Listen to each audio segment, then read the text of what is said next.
Esto es Terapia para Llevar, conversaciones que curan con Paola Van. Y te doy la bienvenida a este episodio en el que vamos a tocar un tema que es delicado y bastante intrincado. Me refiero al conflicto y a la violencia que se puede generar en situaciones de conflicto. Y quizás solo te menciono esto y ya se te quitan las ganas de escuchar este episodio de entrada, pero quiero decirte que aprender a navegar el conflicto y aprender a detectar las conductas violentas, principalmente en nosotros mismos, pero también en los otros, es de suma importancia para el refinamiento de nuestras relaciones, para la prosperidad, para el florecimiento de nuestras relaciones. De ahí que a veces tenemos que tocar estos lugares que nos incomodan un poco. Y el episodio del día de hoy se llama ¿Quién es violente? ¿Quién es violenta? ¿Quién es violento? ¿Tú o yo? Porque cuando viene el conflicto, algo que normalmente nos sucede es que ante una respuesta que damos, buscamos la causa. Cuando reaccionamos, solemos poner la atención en qué originó esa reacción. Y entonces tomamos actitudes como, es que tú empezaste, o es que tú fuiste violente conmigo. Y yo quisiera ir más allá de esto, porque a pesar de que es el título de este episodio, empezar a buscar quién es culpable en una situación determinada, incluso quién empezó, no es para nada el punto. Y es un paradigma que nos lleva justo a generar más culpabilidad, vergüenza y separación. Porque lo que ocurre en un conflicto es que yo dejo de notar que tú y yo estamos en relación y que lo que te pasa a ti me afecta a mí y viceversa. Y general e irónicamente, el conflicto surge, no siempre, pero irónicamente muchas veces surge con personas que amamos. Y entonces es obvio que lo que tenemos que buscar es más conexión. Y la conexión viene a través de sentirnos escuchades, respetades, vistes.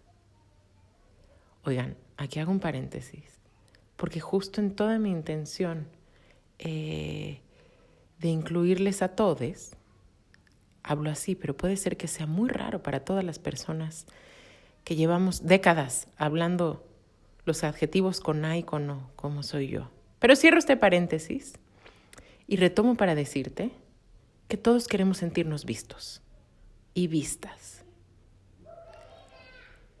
Y que entonces una actitud del tipo es tu culpa o tú te estás equivocando no nos va a llevar mucho más allá en términos de amor. Entonces lo primero que te quiero decir es que tenemos que trascender esta postura, porque aquí viene algo muy fuerte. En realidad, todos somos bastante violentas y violentos. Lo que pasa es que ya se ha normalizado, y no ya, hace siglos que venimos normalizando diversas formas de violencia. Y entonces creemos que violento es golpear. Y violenta son las palabras altisonantes. Y violento es el abuso sexual. Y claro que sí, son grados. Pero específicamente hoy voy a hablarte de la violencia que existe oculta en nuestra comunicación. Y la verdad es que la mayoría usamos estas estrategias violentas para comunicarnos con el otro y luego nos resulta un tremendo misterio por qué vivimos topándonos con reacciones adversas en los demás. Y entonces aquí me refiero a un enfoque psicoterapéutico que a mí me gusta muchísimo. Bueno, es una metodología en realidad creada por Marshall Rosenberg, que murió hace unos años, pero puedes por ahí buscar, hay YouTube y hay libros maravillosos escritos por él sobre esta metodología maravillosa que se llama comunicación no violenta. Y te la menciono porque personalmente, y es un una tremenda satisfacción, y lo digo con toda la humildad que mi humanidad me merece.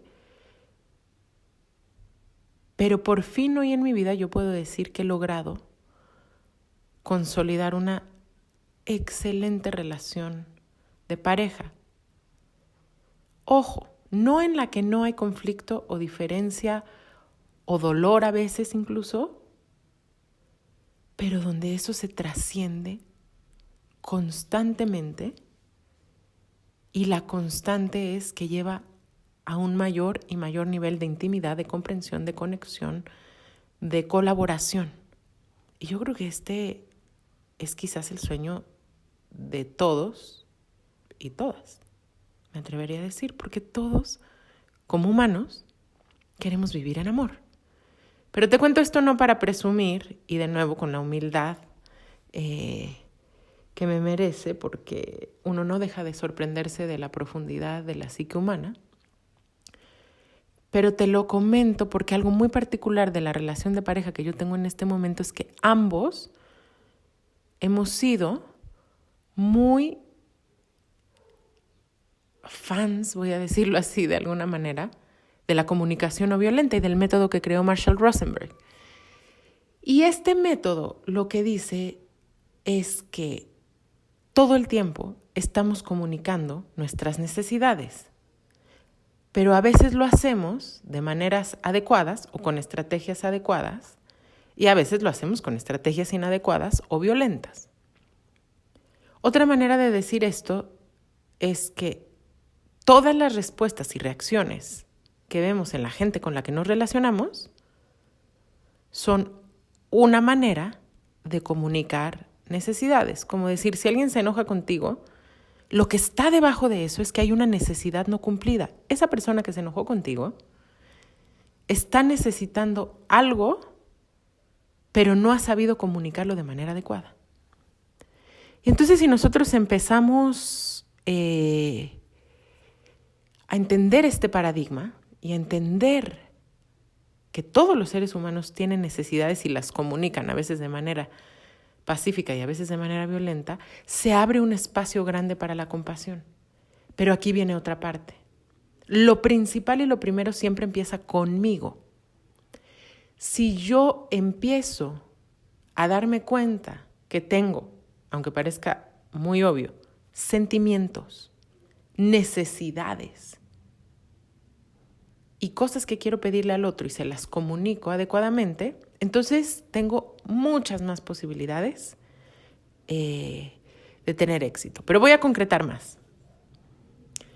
Decía Marshall Rosenberg que hay dos tipos básicos de lenguaje.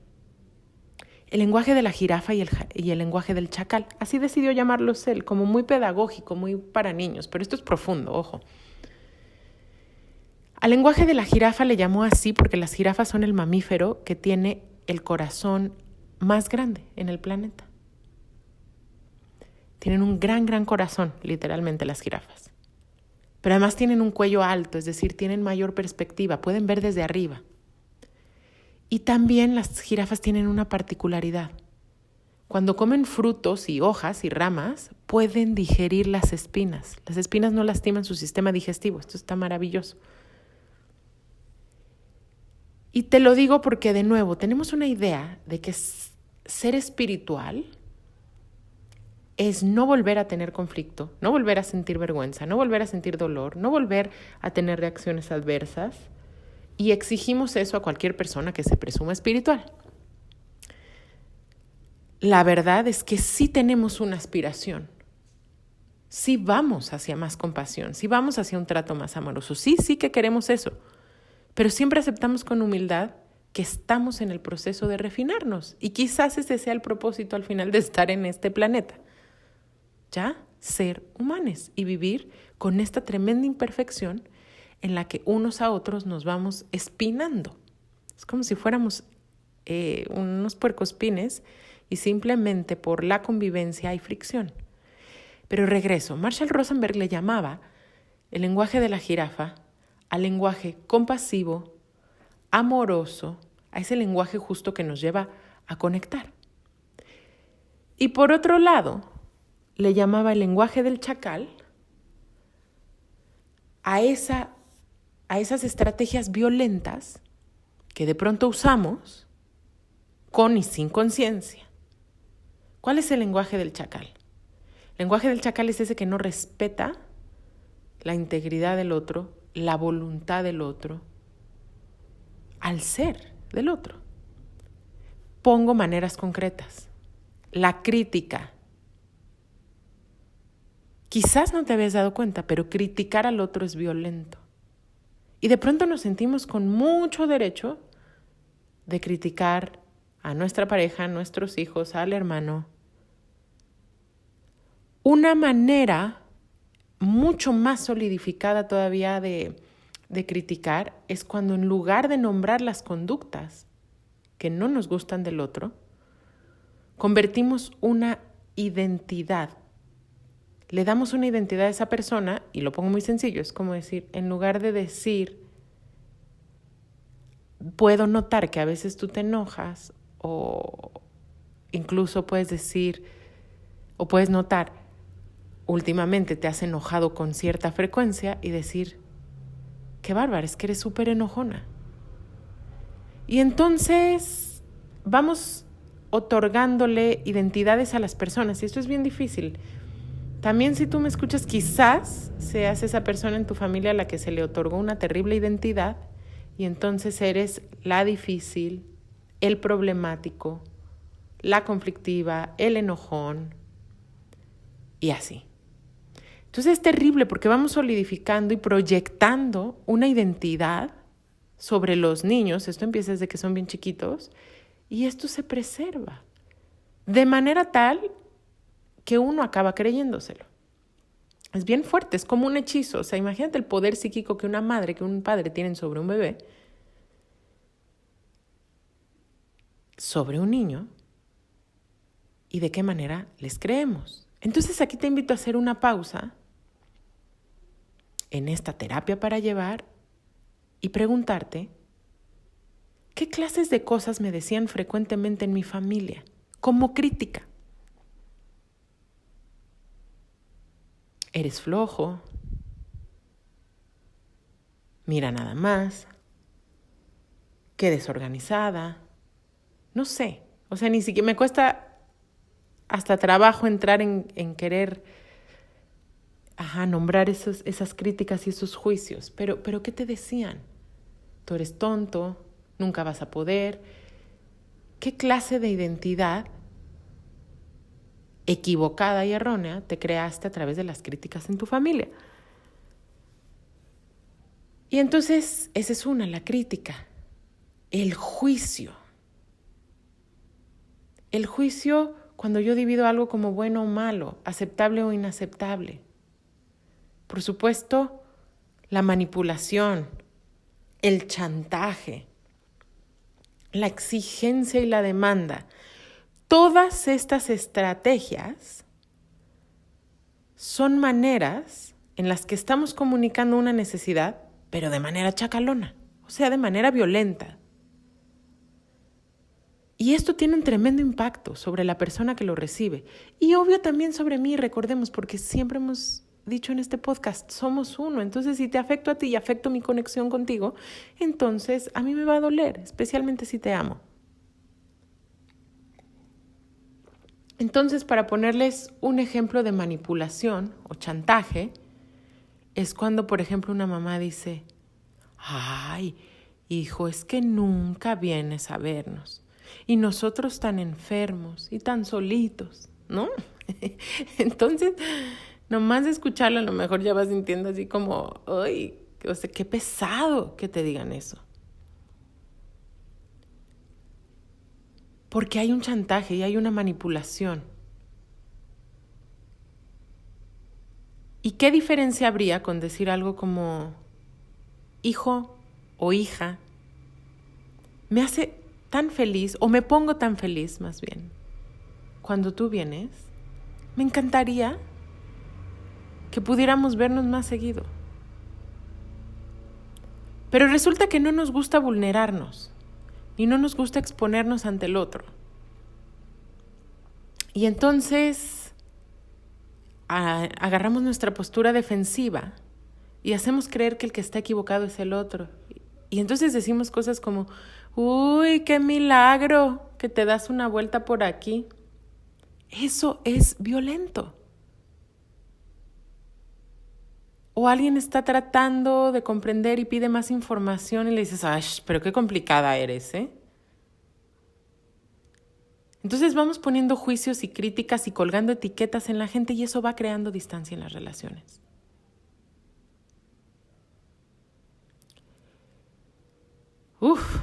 ¿Verdad? Entonces cuando atendemos la pregunta ¿quién es violenta, tú o yo? Pues casi siempre lo más adecuado es decir, pues todos somos violentos en algún momento porque hemos vivido, y también lo menciono mucho aquí, con más de 10,000 años de patriarcado, arrastrando de maneras violentas. Y lo normalizamos. La guerra obviamente es violenta. Pero el piloto que va a la guerra es un héroe. Y así, ¿no? Glorificamos cosas que son bien violentas y las normalizamos. Y nuestras interacciones en familia, en el trabajo, en pareja están llenas de violencia y no lo notamos. Entonces, este episodio es un intento de que empecemos a identificarlo con la sincera intención de cambiarlo. Ahora, hay algo bien importante porque a veces cuando escuchamos estas cosas nos confundimos y entonces a lo mejor tú estás o estuviste en relación con una persona con un perfil francamente narcisista, por poner un ejemplo, que es una epidemia en este momento. Hay una cantidad de violencia en las relaciones de pareja y no tengo ningún reparo en decirlo, pero viene en gran medida ejercida por los hombres. Y de nuevo, no porque sean malos, sino porque bajo el modelo patriarcal se ha creado toda una imposición de ideas en la que los hombres tienen que ser insensibles, perfectos, y donde se ha maltratado a todo lo femenino desde hace siglos. En fin, entonces es muy común que alguien que escucha esto diga, ay, pero si mi marido es súper infiel, o si mi sobrina que está con un problema de adicción, pero siempre me roba la lana, pues sí está expresando una necesidad. Entonces yo debo de ser más buena y compasiva y entender eso. Ojo, pongo una notita aquí muy puntual. ¿Cómo vas a saber cuándo vale la pena seguir promoviendo intentos en una relación? Entonces te decía yo, todos somos violentes, pero, y aquí viene algo así que lo digo con voz hasta más fuerte, pero algunas personas lo identificamos, lo aceptamos, pedimos disculpas sinceras y reparamos el daño, el impacto. Entonces, si tú constantemente estás en relación con un jefe, una hermana, lo que sea, con quien la mayoría de las interacciones son violentas, y es lo que recibes, y jamás pide una disculpa, jamás intenta reparar, jamás trata de ver tu parte, sal corriendo de ahí. Y ojo, la idea de nuevo, como te decía desde el principio, no es juzgar a esta persona, sino es simplemente crear la situación donde haya menos violencia.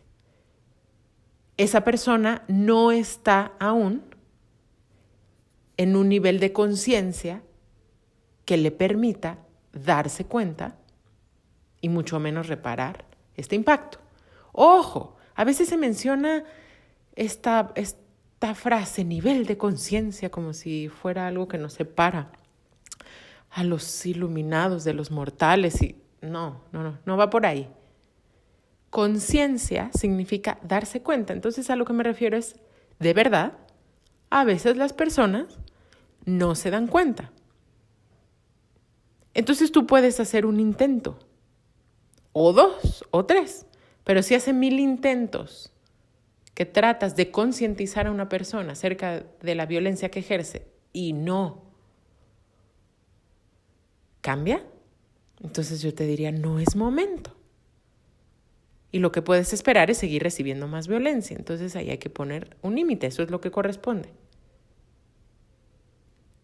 Pero, por supuesto, lo primero que hay que checar es si yo estoy expresándome de manera correcta. De nuevo, porque algo que nos cuesta mucho es identificar nuestras necesidades y luego vulnerarnos para hacer peticiones. Entonces, espero que esto te sea útil y me encantaría recibir preguntas si las tienes. Si es así, puedes mandarme un inbox. Me encuentras en Instagram como @paolaaban o también puedes contactarme por medio de @pachamamita.mamitatierra y estoy en Facebook como Paola Aban, psicoterapeuta. Te agradezco mucho tu atención y cierro este episodio, como siempre, con un rezo, que es poner una intención. Una intención de que tomemos el potencial que tiene este momento.